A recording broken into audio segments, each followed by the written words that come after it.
Boeing slashes DEI department in latest staff shakeup. And I think that this kind of has a little bit to do with the last topic that we were talking about. Boeing dismantled its global diversity, equity, and inclusion department on Thursday, according to a report by Bloomberg, citing sources familiar with the matter. The report stated that the staff from Boeing's DEI office will be combined with another human resource team focused on talent and employee experience. Does that sound kind of like... No, I think they're just rebranding It's just rebranding. I don't know. They say it was focused on talent and employee experience. And the reason I say this is because, well, let me go ahead and finish this here. Sarah Bowen, Boeing's vice president leading the DEI department, also announced her resignation from the company on LinkedIn Thursday. Today, I turned in my blue badge, Bowen said in her LinkedIn post. It has been the privilege of my lifetime to lead equity, diversity, and inclusion at the Boeing company these past 5+ years. Our team strived every day to support the evolving brilliance and creativity of our workforce. The team achieved so much, sometimes imperfectly, never easily, and dreamed of doing much more still. All of it has been worth it. Now, Boeing had a terrible year. All sorts of endless L's. Endless L's. All sorts of breaking planes. Their stock has tanked, I believe. There's astronauts who are just stuck in outer space that they can't get back. So I do as much as we can be a little on the cynical side here and say, they're just rebranding. I like to think that the general tenor of society now, and in conjunction with tangible losses and damages that Boeing has to absorb, has made them say, hey, we actually do have to hire based on merit. And especially when you're dealing with a company like Boeing, because not only are you're dealing with planes, all the stuff with the 737 was a nightmare, and that shook a lot of people's confidence in flying overall, because 737s are every Southwest airline plane is a 737. They're ubiquitous. You can't go to the airport. Obviously, you can't go to the airport without seeing them. The high profile of the Boeing failure to get the astronauts back. Yeah. And then you throw in the fact that, Boeing has a lot of military contracts. Boeing is a very, very big military contractor. And I imagine, and again, I don't have a whole lot of trust in the government, but I imagine the federal government is saying, look, you can't flub the stuff that you're making for us. You can't mess it up, because we've got, airmen and soldiers and pilots' lives on the line. So I would like to think, again, maybe I'm being a little naive, but I would like to think that this is another of the small victories, and that's kind of why I wanted to end with it, because it's a little white pill for a Friday.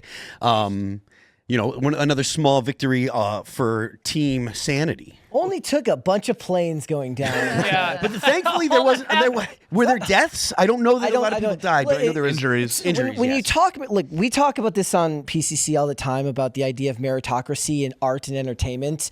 And that's a funny place to talk about it, because the stakes are very low. Certainly your favorite movie franchise might get ruined if the wrong person gets hired. But come on, if there's like a couple of industries where you should absolutely hire on merit, let's make it the airplanes and the doctors. Yeah. Oh, for real. It's like I remember seeing an ad once for like LASIK eye surgery. It was like, buy one, get one done, get the other one. Like, if there's one place where you pay full price, it's your LASIK eye surgery. That's what I'm saying, dude. I'm not like shopping for something like that. I'm not bargain shopping my LASIK. No way. Tim Pool says this. He's like, if I'm in a burning building, I want my local fireman to be this big hulk of a man. I want him to be burly. I want him to be 7 feet tall, because I know I'm getting pulled out of that building, right? It's the same thing goes with Boeing. You are hauling hundreds of people thousands of feet in the air.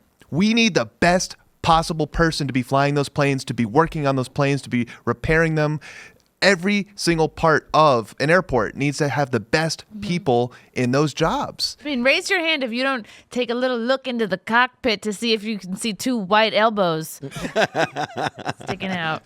No, my logic. We were talking about this before the show. I said my logic is like, look, I just know that I'm not special, and I will never die in such an interesting way. That's my logic. So whenever people are scared on the plane, I'm like, you are statistically more likely to die in a car crash anyways, and then I ruin it for everyone. Aww. Yeah, now no one's excited for the plane to go down anymore. This is it's a thing. We actually did a cartoon a while ago. It was almost, I think it was over a year ago at this point, but it was just like when the pilot's an affirmative action hire. And it's a goofy one, but the general idea, which I think we can all agree to, is there are certain positions we should be especially concerned about DEI with, like when it comes to an industry where a mistake can kill hundreds of people. Air traffic controllers. Or losing my luggage. Or losing your luggage. No, but even that, like, why should you have to lose your luggage just because somebody decided that certain people have a good skin color and that people with the good skin color have to be put in the positions that people with the bad skin color didn't deserve? It's just ridiculous. Give jobs on the basis of merit. They're going to bargain down. They're like, you can make the single passenger planes, but you can't make the multi-passenger planes. Oh, you can make a prop jet. Yes, well, you can props, make the but you can't make Cessnas. actual jets. Yeah. Yeah, because there's too many people that are in the jets. Yeah, I mean, I still can't get over the astronauts stranded in space. Not stuck. They're stranded. why? Boeing stranded They got to vote two that. human beings in outer space. Do they have stranded enough ice cream? What are they eating out there? They stranded two human Well, they're on the beings in International space. Space Station, They stranded two human beings in space, and they are investigating. I think there's at least 6 investigations against SpaceX, or maybe it's Elon Musk companies. But there's multiple federal investigations of SpaceX, the company that's going to successfully retrieve those people. Wow. So That's they're a not like really good floating. point. They're not just like. No, they're not in no, space. no. They're on the I mean, they're International floating Space Station. inside the ISS. Yeah, It's not maybe like the they're- Sandra Bullock movie. Maybe they're got to- playing Among Us and they just got. They got to vote. checked out. They got their votes out of there. Did you see that? They they were able to vote. Yeah, they were able to vote. They're like, trust us. They're like, trust us. They voted for Kamala. Definitely. No, dude. They just dropped him in space. But that is a really good point. Yeah, all these federal investigations into Elon, whose company is actually saving these astronauts, because the federal government gets a pass for everything. And this is why it's like so transparent that we just should not be giving more obligations to the federal government, because who investigates the government when they do something wrong? The government. Like, listen, I want for there to be a legal environment where the people we trust with important functions can be investigated fairly when they do something wrong. The government's not going to get a fair investigation, right? It's full of political activists at this point who are only going to go after their enemy. Have you seen the photos of like the SpaceX teams or the new Twitter teams? Like I'm not even joking here. Like it's a diverse team. It's a diverse team. And it's like he didn't force that. No. He's getting the best people for the job and it's still diverse. Like, America's diverse. Who would have thought? You don't need to shoehorn people into these positions. But it's probably like not diverse in the right ways to the right percentages, and most importantly, it's not diverse in a way where he's submitting to them and obeying to them, right? There was a picture of Twitter. I believe it was Trust and Safety, which has been, I believe it's been totally dismantled and is no longer an actual department. But the Trust and Safety team, they considered it diverse, and it was almost exclusively women. And they called that diverse because men had for so long been in these positions. So because men had been in these positions for so long, now we needed to have women totally controlling these positions, so that way you were taking the past and making it right for past offenses.